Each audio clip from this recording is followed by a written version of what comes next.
Nifty, bank Nifty, small cap index और mid cap index ये चारों के चारों आ चुके हैं बेहद अहम सपोर्ट लेवल के आसपास, जो कि है मेक और ब्रेक लेवल। एक एक करके समझाता हूं। निफ्टी 25,700, 25,800 बेहद इंपॉर्टेंट स्ट्रॉन्ग सपोर्ट लेवल है। पिछले एक महीने में एक बार ऐसा नहीं हुआ कि निफ्टी 25,750 के नीचे बंद हुआ, और 25,800 निफ्टी का 50 दिनों का मूविंग एवरेज है।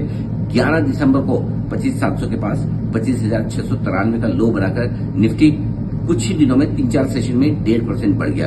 और इसीलिए अगर 25,700, 25,800 की रेंज और राउंड फिगर में ये मान लो जब तक 25,700 के नीचे निफ्टी जाकर बंद नहीं होता तब तक एक रिकवरी के आसार बन सकते हैं। एकदम इंपॉर्टेंट सपोर्ट लेवल। अब आइए bank Nifty.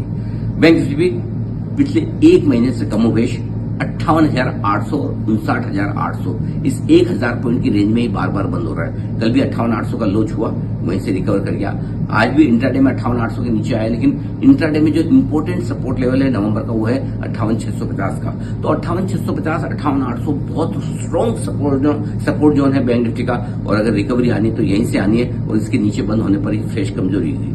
Mid cap select index ने कल जरूर थोड़ा सा एक बार हल्का सा कमजोरी का संकेत दिया है।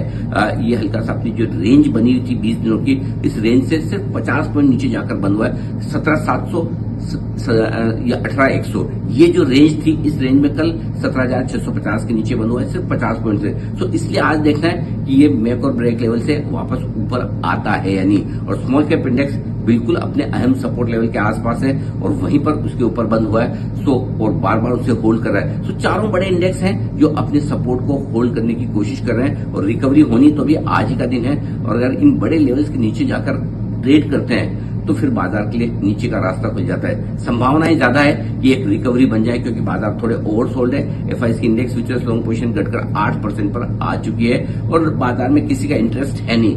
विक्स घटा हुआ है एकदम, देख लीजिए आप। बुरा हाल है।